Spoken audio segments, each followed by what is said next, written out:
has come and gone away from Paris or Rome, but I wanna go home.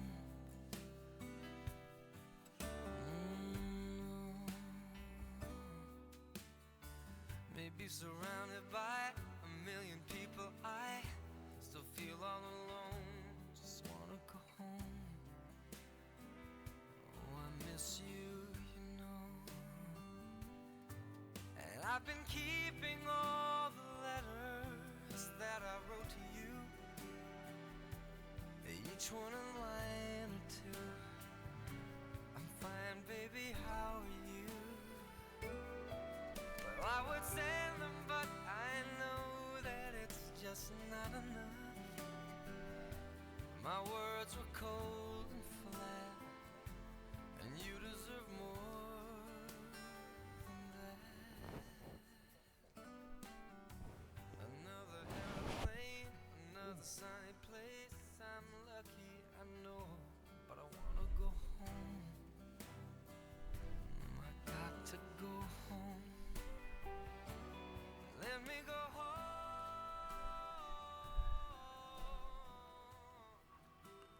It's another minute to go. We'll just wait for the stragglers, if there are any.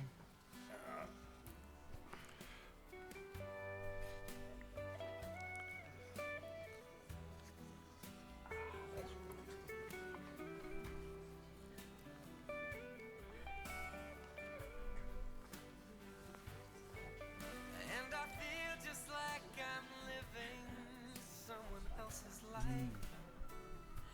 It's like I just stepped outside when everything was going right. Feel a little more secure. And I know just why you could not come along with me. This was not your dream, but your Right, we might start. I think that's about it. Welcome again to a night in the John Oxley Library. I'm Ian Townsend, and I'm a former fellow here at the JOL, and I'm studying history at the University of Queensland as well. But tonight we're back in World War One, and of course it's the centenary of the conflict, and there are a lot of really interesting things that are being rediscovered. I was speaking to Joan Bruce, who's organised this yesterday, and she was showing me some of the new material that the library's been sent, some new donations, and some of them are over here on the table, and they're coming in at a fairly great rate now, and there's some just amazing stuff amongst there. So if you get a chance, have a look, and we'll talk a little bit about what's been sent in recently as well. But I reckon it's the personal papers and the diaries and letters from the war that are really at the heart and soul of our history, you know, and the history that I'm researching at the moment. It's really when you find a letter or a diary, it's just gold, more than the data itself. So the little time capsules, aren't they, that help us imagine all sorts of things, you know, what it was like to be there and the attitudes of the time and how similar, you know, people who lived 100 years ago are to us, which is always nice to know. Tonight we have three guests who've all been looking at the words that have been written, generated by the soldiers and their families during the Great War, the diaries and correspondence that managed to survive. You know, in terms of civilised human history, it's only been recently that you could say that nearly all the population's been literate enough to write. In previous wars, as Joan Bruce pointed out to me, the diaries and letters were usually from officers, weren't they? And in World War I, we've got lots of ordinary soldiers writing letters home and describing their experience. The art of letter writing seems to me to have been at its height then. We had the telegraph and the telephone by then, but they were fairly primitive, and really most people communicated by letter. And boy, could they write. As everyday people sought to express themselves in a few short pages, they really poured a lot of thought into each word and made it count. Our guest tonight, to talk a bit about this, Dr Robert Keane, on my right here, who I know as a composer and collector of music and songs, but he's been working on the World War I centenary project here at the JOL and on letters of the diggers from the trenches, as well as the music from that period. Dr Robert Hogg, right over in the far right there, is an historian from the University of Queensland, and he's been looking at identity and place and how that was expressed by soldiers in letters home. And Dr Ross Johnston here in the middle, who happens to be one of my supervisors at UQ. Ross is an honorary research curator here at the JOL, and he's interested in a large number of things, but for the purposes of this talk, he has a particular interest in a few people, including the remarkable Major General Bill Glasgow. And we might start with Glasgow, actually. Ross, born near Maryborough. Tell us a bit about Glasgow and why his letters were so special. Well, I'll start. Is that too noisy? That's fine. I'll start in terms of state of origin. Glasgow might be called the real Queenslander. And in fact, Sir Robert Menzies said he's the true embodiment of the typical AIF person. He was born in Tyro, Maryborough Grammar School, started work in the QN Bank, the Queensland National Bank, which was a commonplace for a rising person in the late 19th century, joined the Wide Bay Volunteer Defence Force, was one of the chosen few to go over to London in 1897 at the time of the 50-year celebration, the Jubilee of Queen Victoria. Then went to the Boer War and was quite successful, getting a number of commendations. Came back and with his brother went into partnership running a grocery store in Gympie, so a real Queenslander. That's why I brought the state of origin idea into it. Then he must have made a bit of money because he ends up getting a property in central Queensland. War starts and he immediately enlists and rises through the ranks very, very quickly and ends up, in fact, I would argue that he's probably our greatest of all Queenslanders in World War I. Now, I've been challenged by one or two other... I'm not a military historian, by the way. When I lectured history, a war came and I totally ignored it and just jump on to post-war. I've now become a sort of a military historian.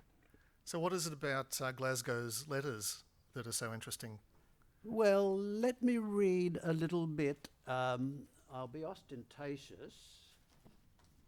This, I'm using the white gloves for a very specific reason. This is a 4 or 5 page letter that he wrote in August. I tried to pick 100 years ago, and this is the 14th of August, 1915. I couldn't find the 18th of August. He wrote very regularly to his wife.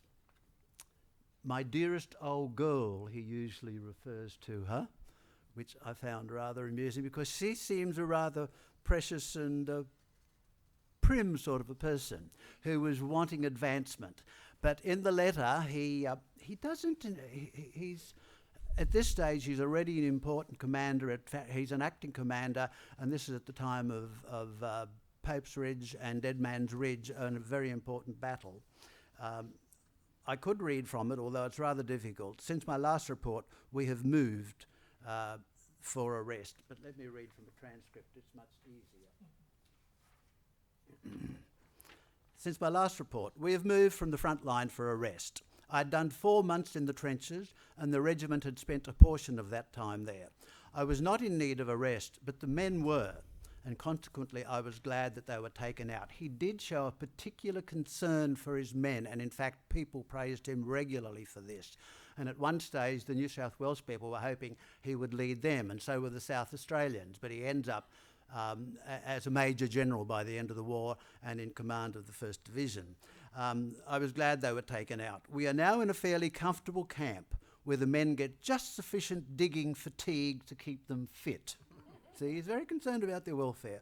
Also, the enemy doesn't ignore us altogether and drop us 20 or 30 shells every couple of days. Their behaviour is splendid and they give absolutely no trouble.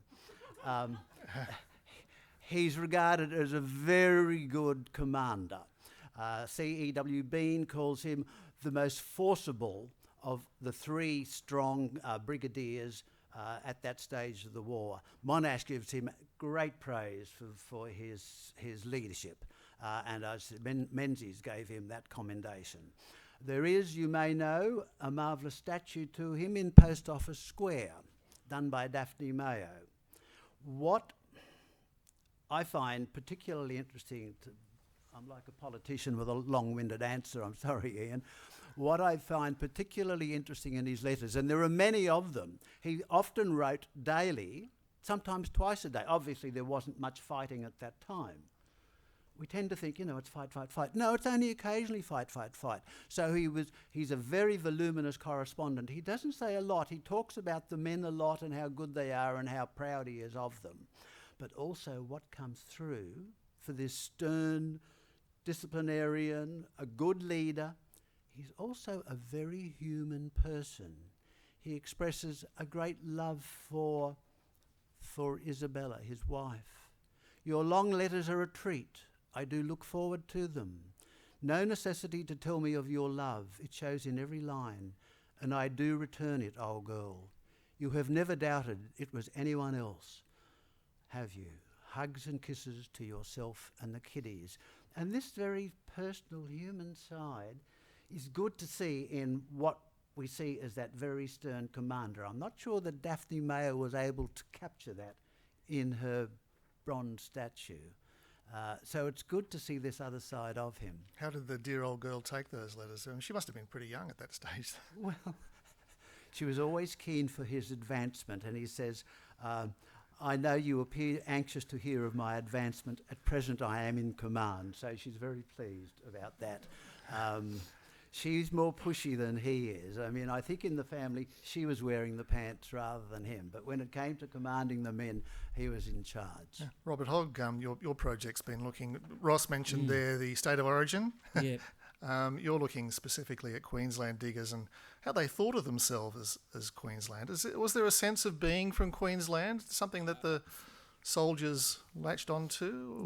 From on the part of many. In fact, I came across some letters from a digger called Keith Mackay.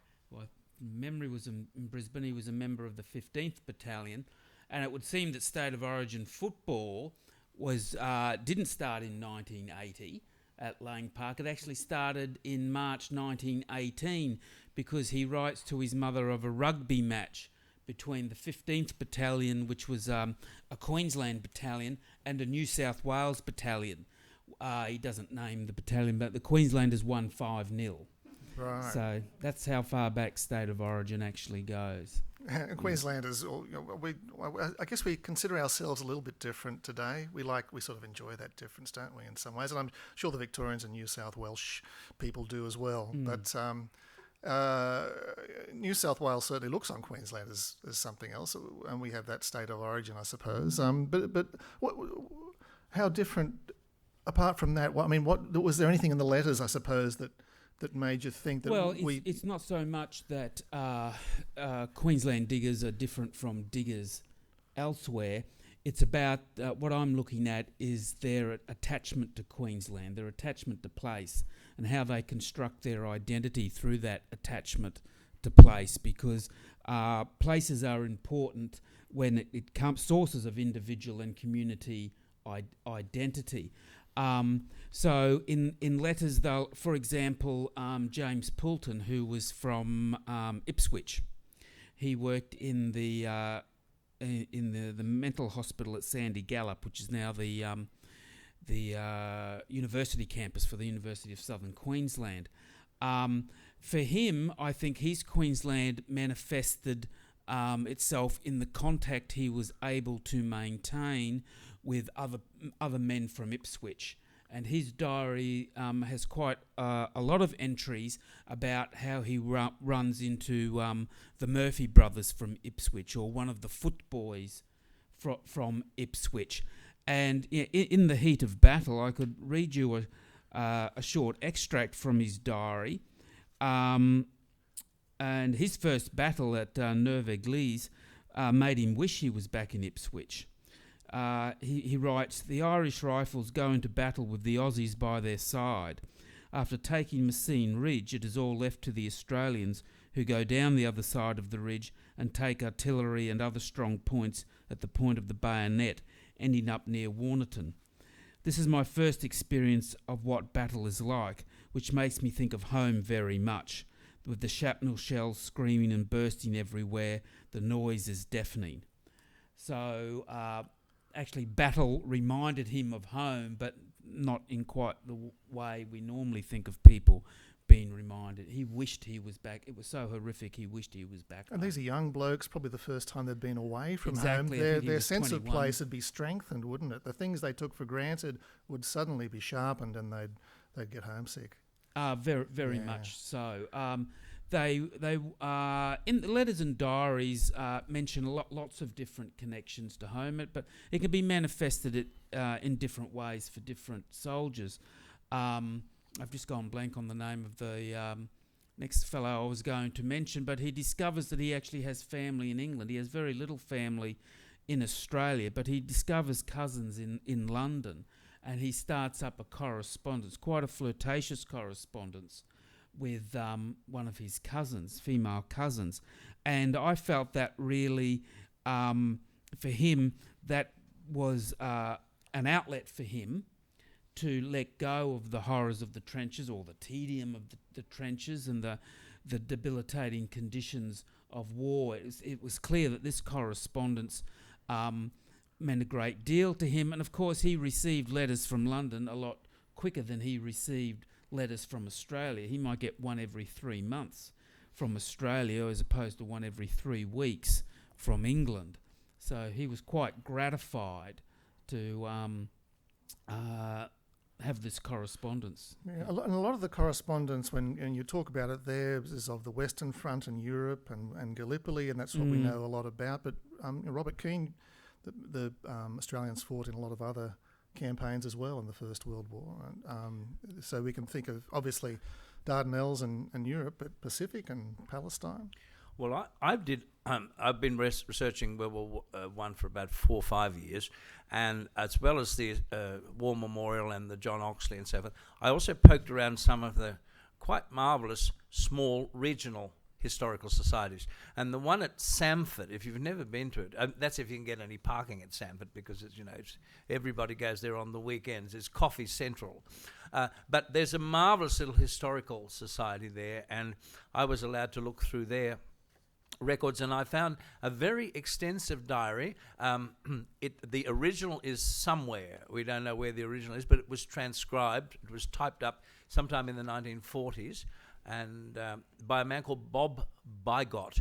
I spoke to his son, who's still alive but quite elderly, and his son gave me a lot of inside information. But the thing about that's he was in the mounted troops, and they fought that incredible, what we sometimes think of, forgotten campaign, which is from Palestine into Syria, into Jordan. They went through Jerusalem. Remember that Israel at that time didn't exist, and that the Turkish were looking after that area of the world. So they fought almost 1,600 kilometres, when you consider that the average distance moved at Gallipoli was about 6 kilometres, if that. And on the Western Front, not much more. They moved 1,600 kilometres, and with their horses and their saddles and so forth. So that interested me very much. The other thing is his remarkable sense of humour. And that's what I find so interesting about so many of these letters, that they kept their schoolboy or their waggish kind of sense of humour, and things were. We know that when the first lot got to Egypt, it was all a bit of a holiday for them, but they found a whole range of experiences, some not so pleasant and some more pleasant.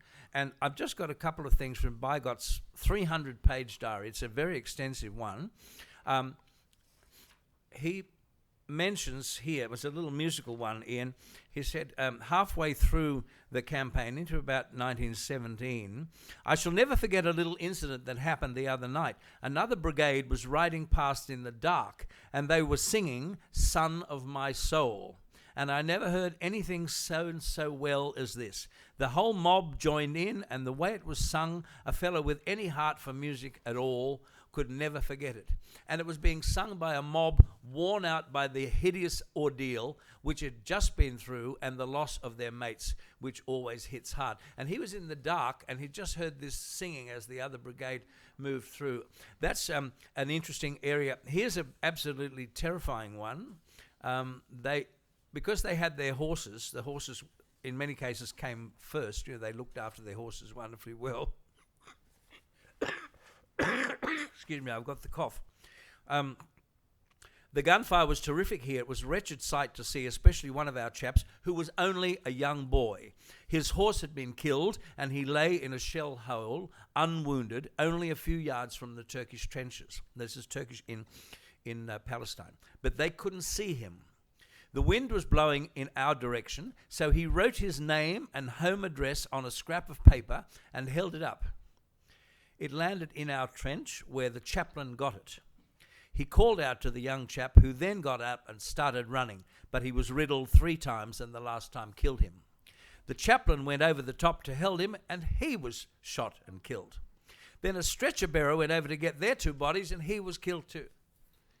So the image of that boy writing his name and address and just throwing it, letting the wind catch it, is quite remarkable. And I find much of Bygot's writing very, very down to the point. For example, one never thinks about this. The mosquitoes and flies are terrible here, and the fellows are going down with fever every day. We all have to take quinine tablets. Practically everybody has a touch of malaria. The snakes here are very bad too. We never think about the snakes. So, but they are always fatal. He says, always fatal. But I've got the crowd. I can't. But the shelling sets fire to most of the undergrowth, and that does away with most of the snakes. So that the interesting thing about that, he didn't get back to Australia till quite late in 1919, and he ended up in Syria, where they're currently fighting ISIS, right up in Aleppo and right up in the north of Syria. So that's a very long way from Cairo, where they started. They fought in Jordan. They fought across the Jordan River. They fought in Jerusalem, around Jerusalem. I mean, that was an amazing war. And, of course, the horses were the main thing that kept them going until the very end. And the Australian government quarantine regulation prevented any horses from being returned to Australia. So here he says, at last we've got rid of our horses. What the Tommies and the Indians don't take was shot, which ran into thousands. So that now the men from Samford had always been timber fellers, and they were always very good horsemen. So it isn't surprising that most of them joined the mounted forces. But that diary, we don't know where the original is, but we know where the typescript is. So it's quite a remarkable document. And the other thing is the amount of detail. He talks about not being able to feed the horses for 4 days and the horses not having water for 3 days, and giving his own rations to his horse to keep the horse going. It was an amazing campaign. And unfortunately, to a lot of Australians, we think, Gallipoli, and there was something called the Western Front, and that's it. But there's this whole vast campaign on the Eastern Front, if you like, which was every bit as ferocious and as interesting. And because of the war, we get some incredible detail about people's lives, and even, the horses themselves, things that these guys, if they'd remained in Samford, would never have written about, probably. under the pressure of war and the need, really, to express themselves, there's enormous detail about people's lives. Well, here's a lovely little thing.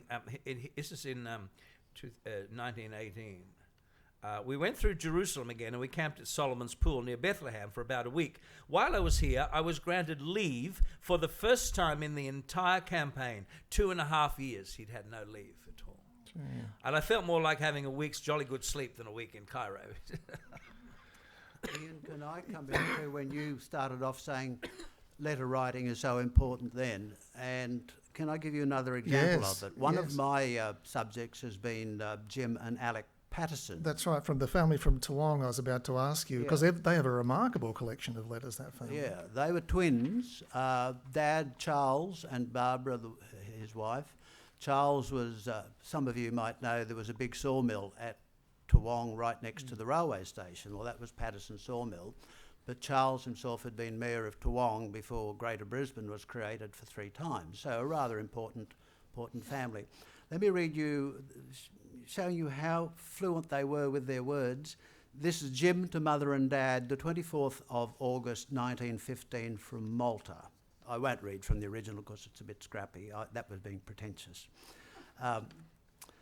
He said, I'm in St Patrick's Hospital, wounds not serious. He had a bullet wound across the back of the head. Alec may be in Alexandria Hospital, so both of them were blown up. Big attack the 6th of August, and Glasgow would have been very much involved in that one, but Glasgow doesn't really refer to it. He's very circumspect. He doesn't really give anything away. He has his own sense of it. Jim doesn't feel that same compulsion. Big attack 6th of August, when we took that big hill on the left known as 971. I lasted from Friday night till about 7 o'clock on Monday morning, when they let me know what a bullet was like. I do not know how far Alec got, but he was still going strong when I dropped. Before the attack, our battalion was camped on the beach in one of the big gullies at a place known as Gabatepe. We had a concert there. Music was very, very important. They had to be entertained when they weren't fighting. We had a concert there on Thursday night, the night before the attack. It was very funny. We had cornet solos and recitations. Sometimes you couldn't hear them for shrapnel that was bursting on the cliff above and on the beach. The Gurkhas were also there. Remember, it was an imperial war. The Gurkhas were also there, and we were perched like a lot of crows. That's a good Australian simile, isn't it? In our dugouts and the hills around. And then he gives details of the advance. Our men were dropping by the dozens before we got there, by stray bullets and snipers. They were dropping by stray bullets and snipers. Before we entered the gullies and where we were to advance, we heard the Maoris charging.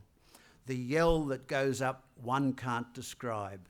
It is about 50 times worse than the war cry they give at the football matches at the exhibition. So, right. Did they? So they gave a war cry during war, did they? Yeah, well, this is. I'm sure he hasn't made it up. About half an hour afterwards, we were given the order to charge with the bayonets. We must have charged about a mile before we encountered any Turks. Imagine how exhausted they'd be. When we did meet them, you should have heard the yell, our fellows let go, and the Turks, Allah, Allah. It was something deafening. It did not take us long before we got them going for their lives. They were taken by surprise. How they could with all that noise, I don't know. The Gurkhas caught a lot of them in their dugouts, and they hauled them out by the scruff of the neck and finished them with their knives. Gee, what a description. It's good, isn't it? Yeah. Well, Good description. It is good in a way, but gee, horrifying. Sorry, can I Yes. pipe up and say something that sort of description's a little bit unusual in letters and particularly in letters, because men don't always describe the actual fighting. Yes. And in fact, I've got here the memoir. It's not a diary or letters of Gerald Evans, who was from Rosewood, who served in Europe.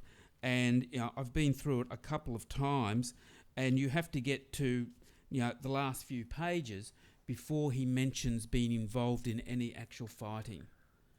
And that, I think that is more common than references to fighting. What is that? Because a lot of the return servicemen as well might describe some of the details, but they wouldn't necessarily describe the fighting. I think because the fighting is so horrible, it's beyond description. We know that because some men did record the experiences of actual fighting, but for many other men, it was just too horrible to describe. One of the functions that Letters Home performed was to reassure those at home that they were safe and well. And if you talk about how you went over the top in a bayonet charge and stuck 10 inches or whatever it is of cold steel into someone's guts, that's not a very safe environment, is it? So No, you don't want to tell your mum. And you might not want to tell your mum about that. No. And So there is a difference between letters and diaries. Would they have mentioned it in the diaries? But do people tend to mention more of the glory details? See, diaries aren't necessarily meant to be read by someone else. Okay, often they are, but not necessarily. And diaries, do offer men an opportunity for reflection, and you often perhaps composed after events. As letters would be too, of course, but men can write about things in diaries they know that other people aren't going to read.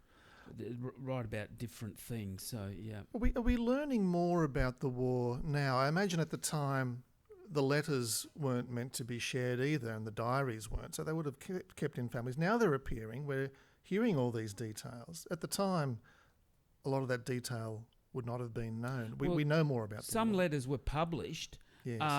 And sometimes soldiers would write on their letters, not for public, please don't pass this around. But, for example, the Maryborough Chronicle, I know I've got an extract here, might use later. The letter was passed on to the Maryborough Chronicle from a particular digger to publish, and I think I don't know whether it's the Bundaberg, I'm not sure what they call themselves, but the Bundaberg Local Historical Society has compiled a couple of volumes of letters published in the Bundaberg Mail. I've got them, I haven't looked at them yet, but yeah, that letters could be published. What about letters going the other way from family? How different were they? What was generally in letters? Well, from they were highly valued too by the soldiers at the front. That letters from home provided the assurance that they hadn't been forgotten about, and they were reminders of the familiar life at home that they'd left behind. I've got a letter that Duncan Chapman, who was from Maryborough, maybe you knew Mr. Glasgow, wrote, and this one was sent to his brother, but then ended up in the Maryborough Chronicle on the 17th of August 1915. Yesterday afternoon, while sitting in front of my dugout in the heat of the afternoon, I was handed a bundle of papers, which were very acceptable. I recognise your old handwriting and thank you for your thoughtfulness. Mail and papers are always looked forward to by us in the firing line, and it is surprising how interested one gets in any printed matter. Yeah, and that would have reinforced that sense of Queensland identity, wouldn't it? The descriptions to home. The descriptions of home, it's yeah. a connection to home, yeah. Ross, was there a difference between because a lot of the men we're talking about are enlisted, just the general run soldiers, the privates. Was there a difference between what the officers wrote home and what the enlisted men wrote? Do you get a sense? Well, I have really only Major General Sir William Thomas Glasgow and the two Patterson boys, and yes, there's a considerable difference. As I was saying, Glasgow seems rather censors himself and doesn't comment very much. He never even mentions places. He just really says the men fought well and I'm proud of them. We're now having a rest. So a lot of his letter is really just personal talking. He'll mention other people from the districts, Central Queensland or Wide Bay or whatever. And a lot of it is really just social between himself and my dear Belle. Whereas these letters of the Patterson boys are much more detailed and identifying places. Now, especially Alex, these are early in the piece. Alec gets killed at Mucky Farm. Don't you like how we Australians corrupt the language? Mucky Farm, they would say in France and Belgium, but to us it was Mucky Farm. Like, my dad was in World War I, and so really, Dad, I'm doing this for you. This is my contribution. He wasn't at Gallipoli. He was on the Western Front, and he got a bit blown up at Wipers, as we Aussies used to call it, instead of, in my best Belgian or French, Ypres. But the boys do talk a lot more about the reality of the situation, whereas I guess if you're in command, there is a strong censorship, and you may be able to comment more on that. So many of Glasgow's letters are stamped passed by the censor. And in fact, I was a little bit surprised with one of those recent series on ABC or SBS, I can't remember now which one it was, where they were talking about Pompey Elliott, who is... The distant call of home. Something like that, yeah. Who is an equivalent of Glasgow, because Glasgow and Pompey Elliott were the two that led the successful recapture of Villers-Bretonneux, which Monash calls the great turning point in the war. And in that series, whoever was the historian and the commentator said that Pompey Elliott was disclosing lots of details in his letters home, which I thought was a bit surprising. That was clear, right? It's interesting that Glasgow's letters were stamped passed by the censors, because I thought that officers' letters weren't censored. They were expected to self-censor, whereas private soldiers' letters, they went through the officers for censorship. Well, how much censorship was there? Because a lot of the letters I've been looking at and reading don't seem to be censored at all. Robert, and you've... I spent a lot of time on this one. At the very beginning of the war, the whole point of censorship was a political statement by the government, as you mentioned. They, for two reasons. One, they didn't want the soldiers to identify places where they were in case the letters fell into the enemy hands, which they frequently did. That's true at the moment still of Afghanistan and Iraq too. My nephew was there. He's a lawyer with the Australian Force, and he rings home and we can't say, "Where are you?" We're not allowed to ask where. But the other thing was that they didn't want the soldiers writing home, as you mentioned, to their families and saying that things weren't going well. It was propaganda. They wanted to make it seem as though it was going well, even while they were being murdered and killed by the thousands. It was still, we're having a lovely time, we're doing well. Over on the table over there, you'll find a 200 and something page diary, handwritten, which I discovered here. I wasn't actually looking for it, and I didn't even know it existed. I was just going through boxes of World War I papers, and I found this rather large document, and it's unusual because most of, a letter is sometimes one page. Sometimes they didn't even have a page. They wrote on the backs of matchboxes or all kinds of things. But 300 pages seems an inordinate amount of paper. And this is from George Brigham. George Brigham was 33 when he enlisted, which makes him much older than the average soldier. He was also a bookkeeper, which would be an accountant. So he was a very highly professional kind of man. And he spent the whole war. He joined in 1916, but he stayed until almost the end of 1919 before he got back again. But he fooled the censor absolutely stunningly. And someone gets around to doing transcribing those 300 pages. I've done about 30 of them. And so what he did was, you see, if you wrote a letter in the trenches when it was the post, it was automatically censored, and you got the blue pencil. If there are plenty of letters here with the blue pencil in them that say you can't say that. But what Brigham did was he waited till he went on furlough, and they got sent to England every couple of months or so for a couple of weeks.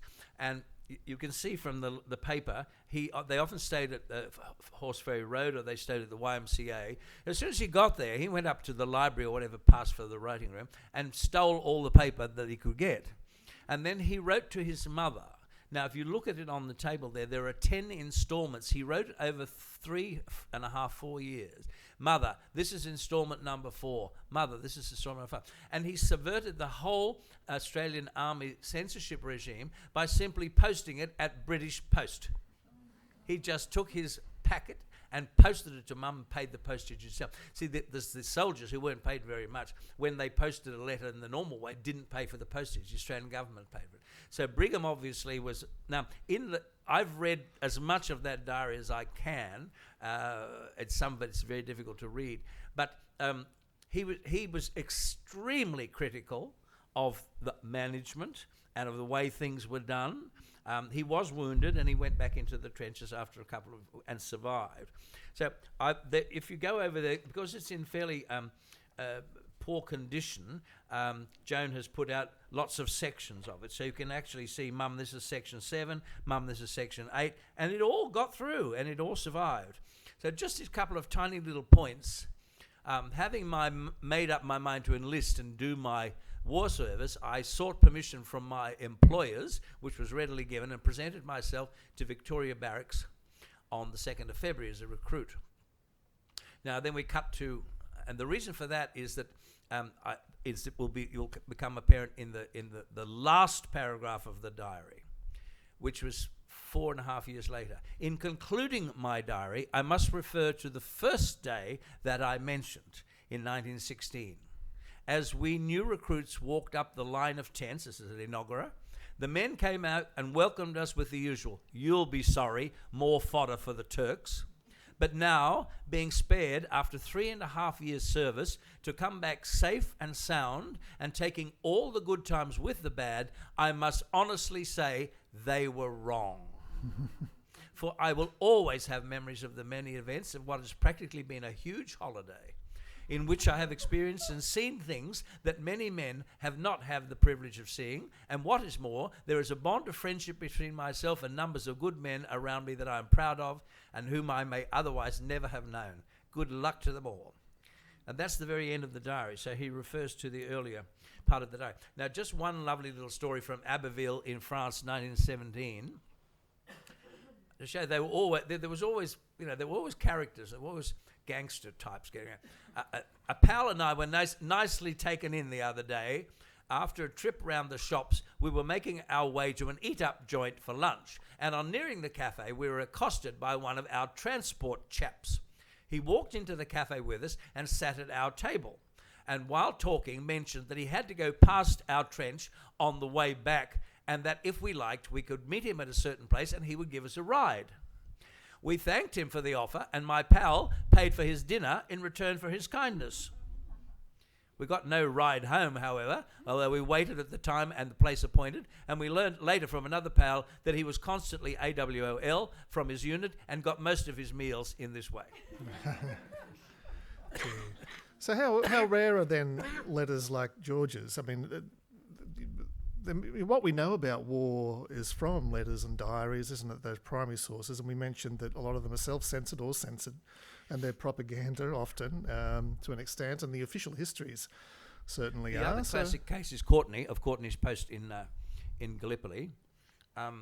Courtney was a commander, and he suffered a great mental anguish at what happened to his men, and to the extent that he was taken out and sent back to Australia, and he died a couple of years later, virtually insane. Now, Courtney wrote an 18-page letter to his brother from the hospital in Malta, in which he was exceptionally critical of the war machinery and what he calls the stupid decisions, and how he, as a commander, felt guilty on behalf of his men, and he couldn't cope with that because he disagreed with the decisions, but then he had to obey. So that kind of censorship, because he was an officer, that kind of comment escaped censorship, and he sent that to his brother from hospital to England. So the whole idea of Brigham's diary is that he managed to get round the system just brilliantly by simply not posting it through the army. He just posted it at the post office, and in there, they talk about not just the blood and guts aspect and the horrid things that happened, of course, which were everywhere, but he speaks about the futility of it, the stupidity of it, and those are the things the government didn't want getting back. It wasn't futile. We were doing well. We were always going to do well. We are on top, even after thousands and thousands were killed in Pheasant Wood and so forth in Belgium. We are doing well. The official position was all is fine. So that's how strong the censorship was, but it did apply differently to officers than to enlisted men. But and you don't read much about that even in some of the more modern accounts of the war. A lot of researchers seem to leave a lot of that aside for fear of upsetting people. Still, there's a sort of a narrative, isn't there, that's really strong, that's sort of run through the. It came from the British government to the Australian government. So when the British government asked the Australians to assist, the British government sent messages to the Australian government to say, "Thou shalt not write about anything." Yes, Ross. Can I clarify? Not all of the Glasgow letters have been stamped, passed by the censor. More of the recent ones have, the later ones. In the earlier part, it doesn't seem to be, and it's the envelope that is stamped. And I really was wondering to myself, I wondered, did they even bother to open them? They just might have automatically stamped them. But can I go to another point you were saying? It's not only letters and diaries, which is a great source of information for historians of the war. We've had all these marvellous donations that you can see here, like the Patterson letters or the Glasgow letters. The Glasgows came in 7 huge plastic trunks, boxes that we've had to sort out. But there's also, you'll see over there, a card index, which is a marvellous family history repository, collected or collated by Annie Margaret Wheeler of Central Queensland, who went to London. She married, husband died 7 years later. She went to London. She had some nursing experience. She got fed up with the nursing regulations in London when the war started, and she created what we may call a home away from home for our boys overseas. And it's important we bring the women into the war as well. It wasn't just all a boys' thing. 31 Westminster Palace Gardens was the address. She set up this card index. There are over 2,300 cards of soldiers that she looked after when they were on furlough, when they were sick. She would visit them in hospital. She's got addresses when they're over with the unit in France, if they're a prisoner of war, when they've been returned to Australia. It's an immense extra family history guide which can be supplemented with the Australian War Memorial material, the AIF database at ADFA, and at present we're slowly trying to get it put together so it can be digitised and made available. She was an amazing person just to have done this of her own bat. Her motives were, she disclosed, it was a labour of love, and I did it out of a sense of duty because I had no sons overseas like so many of the women of Queensland. And she received every sobriquet, every title in the world, the mother of all Queenslanders, the mother of Queenslanders. The digger's cobber, the tucker OC, Mum Wheeler, Mother Wheeler, the mother of Anzacs. Not only did she visit them in hospital, not only was it a refuge for them when they were on leave, not only did she send letters to them, parents over here might write over and say, we haven't heard from our son. She'd try and track it down and get information back to them. She wrote a fortnightly newsletter for the Capricornian, the weekly of Central Queensland. She was more interested in Central Queensland than elsewhere. And the Rockhampton Morning Bulletin, a fortnightly newsletter with all the information she had about Central Queensland boys, trying to make it publicly available. So she's a huge conduit of information.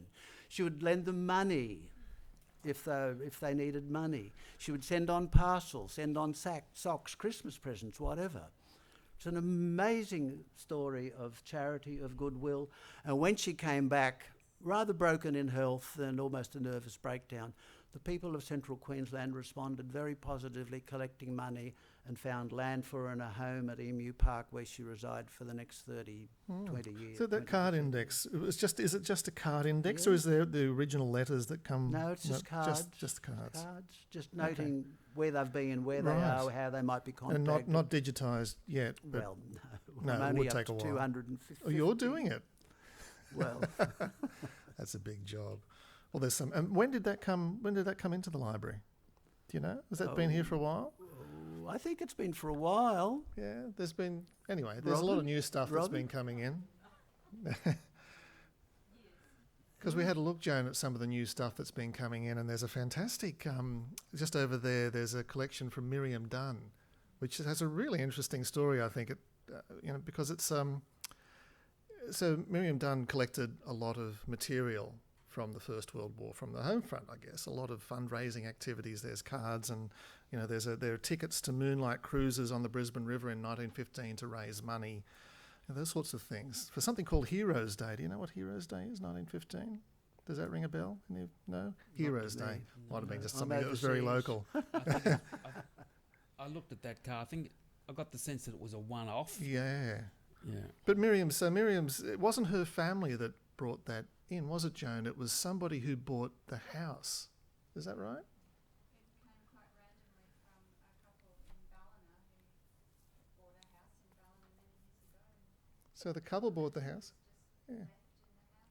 Left in the house, and they kept it thinking, oh, that looks old and sort of important. They're clearing out their garage and thought they'd give it to us. So these things are cropping up and they're being sent in, but I imagine a lot of stuff's being lost because people who don't realise the value might throw it away, and I'm sure that happens more often than not. But that's a fabulous thing, because if you look at it over there, the quality of the material, there's a little flag, Australian flag, with its original bamboo cane, and it's been really well preserved. So have the cards. The colours are really good. It's obviously been stored in a dark place. So it's just amazing that material survived. Yeah. Ian, what I like about this current stage of historical development is well, I've created, I don't know whether it's true or not, but I rather like the Hegelian or the Marxian model. Initially, after the war, we got the very positive statements about how valorous and how noble and courageous all our men were overseas. Then when we get through to the 70s and the 80s, we get into that more negative phase and everything is nasty and we're all victims and everyone's traumatised, da-da-da-da-da. Although I look at my dad and he wasn't traumatised. He was just a lovely person who got blown up a bit in the war, but he never talked about it, as we were saying. Now we're into this third stage, and I think this, the 100-year celebrations and Anzac Fellows and all that sort of business is now, we're now trying to get to a lot of ordinary people, the ordinary stories, and we all have a history. As SBS, I'm sorry to keep mentioning a rival channel, SBS said 6 billion stories and still counting, and I guess we're up to 7 billion stories now. Well, this is what we're doing with the war. Everyone has a history. Every chair has a history. This event has a history. Now we're beginning to try and find all these ordinary stories. And often in every ordinary person, there are some extraordinary events or watersheds or points that need drawing out. And this is what we're doing. We're doing it with World War One. World War Two is still quite fresh in some ways because people are still alive from that era. Yeah. Is it happening with World War Two? In my research, I'm finding it's very difficult I'm to very crack limited stories now. out. Well, World War II doesn't seem to loom as large in the public imagination in Australia as World War One does. I think because of all the myths, particularly around Gallipoli and Anzac. I happen to have a lot of American students, and World War II looms fairly large in the American consciousness, but much less so in the Australian consciousness. Yes. Ross, you asked me to ask you about an Aboriginal warrior. Well, yes, this is my swan song now. I started off talking about Major General Sir Thomas William Glasgow, the great Queenslander. Well, I think it's about time we began thinking of another great Queenslander warrior, Dundalli, the Aboriginal warrior who got hung in 1854-5 and was galvanising his people. And in one sense, he's as great a Queenslander to the Aboriginal people of Queensland, or of this locality, because there wasn't an Aboriginal Queensland, but for this locality, as Major General Sir Thomas William Glasgow. And I think it would be very appropriate if we began thinking that in Post Office Square, because there's the marvellous Glasgow statue, looking towards the cenotaph, which is so appropriate, and maybe we also need to acknowledge the Black War, or wars, of the 19th century, and make some tribute, some acknowledgement in reconciliation. And Libby Connors has just done a marvellous book on Dundalli. This is how it all started. Yeah, that's what I was going to mention. She's up at USQ, University of Southern Queensland, and I've just read that book, and it's a stunning book. In fact, it's one of the best history books I've read in recent times. And I've just done a review for the Australian Journal of Politics and History, and I lead my review with, "This book is a tour de force." Now, that's a fairly positive statement for a reviewer. So I wanted to get that in, whether you agree with me or not. Was there much material? Obviously, Dundalli's trial would have provided a lot of material. I'm amazed how much material she was able to find. She's obviously had to talk to a lot of anthropologists and also consulted with a lot of Indigenous people. And she has, I think we can use the word, she has, to an extent, a very limited extent, she's done also a creative narrative non-fictional version. Yes. Which is the going thing. It is the going thing. Ross and I were talking about this. This is the sort of style I'm trying to use for my next book. Creative narrative non-fiction. Sort of, really covers everything, doesn't it? But she creates, some of you may know, in 1988, with the help of Diane, who did some of the research for me, I wrote a book about 1988, or in the 80s, called Brisbane, the First 30 Years, but it's a very Eurocentric version. Libby has now been able to create this locality, southeast Queensland, through Aboriginal eyes, through an immense amount of research, and she does it very well without hitting you over the head. She does use W. Ross Johnston's Brisbane, the First 30 Years, without crucifying me, so I feel lovely. In fact, after saying this is a tour de force. I say this book takes us a lot further than the earlier standard version from 30 years ago, which is me, because we now have a black version. And that's the way history moves, as I was saying, in the war history.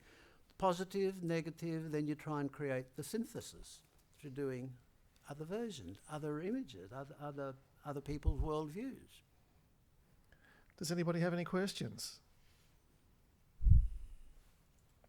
Can I just say, as a serving officer who's been deployed 3 times in recent years, almost without exception, all of those points you gentlemen have spoke about and raised tonight still occur with the soldiers today, almost without exception. All the little stories, all the little quirks about writing home, getting mail, getting packages, they are all still there. All still there. Nothing has changed. And do you envisage a time when we look back at the current conflicts, and obviously we will, be able to access a lot of that material that's really private now? Obviously a lot of it's also been squirreled away. At some stage, they'll, in the future, we'll find out what really happened. I hope so. Yeah. Unfortunately, a lot of the writings now are email versions. Yeah. They're sort of lost. But I know hundreds and dozens of soldiers who wrote letters. Can I think you brought up a health issue. I want to bring up a health issue as well. So I'll start reading again from Thomas William Glasgow, 14th of August, 1915, nearly 100 years ago. He talks about inoculation. Since leaving, I have been done for typhoid, smallpox, and only the last few days I've had an amoebic dysentery serum put into me. There was a lot of dysentery, enteric fever. That's one of the great health hazards of the time. Would have been done for cholera too, only they were doing the men too close to the time when our last big operations were about to start. That's the same thing as Patterson was talking about. And as some of the men were getting sick as the result of the vaccination, I thought it might affect me that way too, so I waited until after, and since have not had an opportunity of being done. So again, he's more concerned about his men. But may I also then, having referred to the Pattersons, the one boy, Alec, after being both of them in Gallipoli, got wounded. Then later on they go over to the Western Front to France, and Alec gets killed at Mucky Farm. He was a company runner, and that's one of the most dangerous of all positions. Jim survived, and his greatest tragedy afterwards seems to have been to have contracted VD. And I don't think that was standing for Valerie Donovan. It was the disease. But I also did a little bit of research, and I'm not trying to be scurrilous or scandalous about this. Health problems were very significant in any warfare. You've got to try and keep your men healthy. And Peter Stanley, who's one of the big historians down at ADFA and the Australian War Memorial, I checked him, and he refers to Dr Ken Smith, who says, in Egypt in 1915 alone, 3,429 Australians contracted syphilis, gonorrhea or other venereal infections. And remember, at that stage, the treatment wasn't very good and very easy. And then later on he says of France, just under 30,000 cases of VD in France alone from 1916 to 1918, mainly from prostitutes. So it's not only the chance of being shot up and killed by a bomb or whatever, shrapnel. There are local diseases from dysentery through to VD, which is really making it very difficult to maintain an efficient fighting force. And so we need to know that health history as well. And all that is beginning to come through now. We're getting this full picture of ordinary people and all the problems they're having. It's not just fighting, it's not just being bored in the trenches waiting or Maori concerts. It's disease as well. That's the whole picture we're now beginning to get.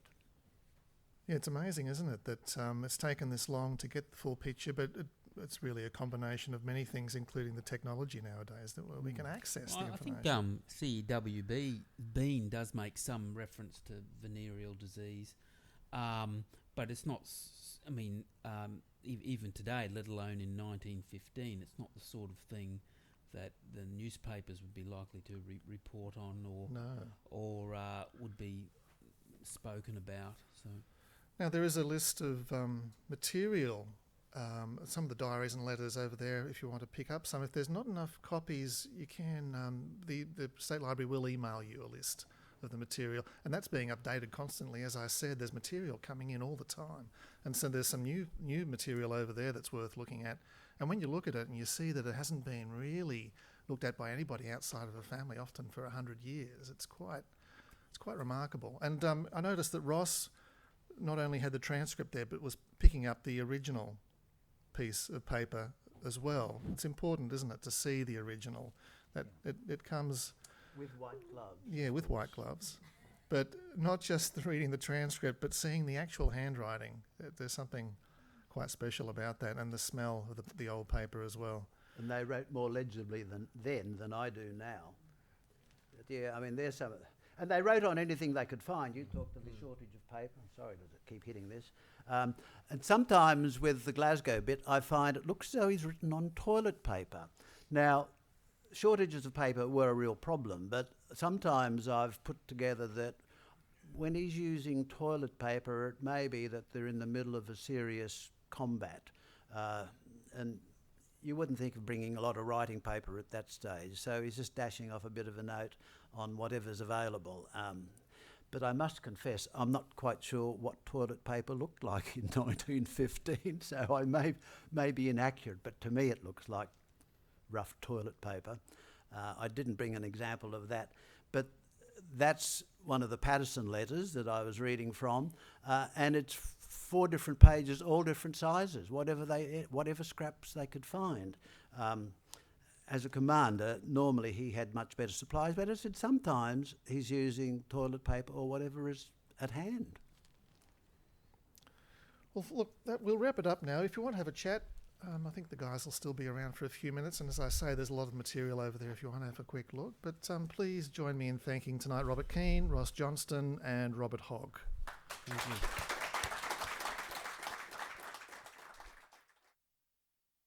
Audio from this as well will be up in about a week or so's time if you want to catch up. And yeah, thanks very much for coming. Really appreciate it.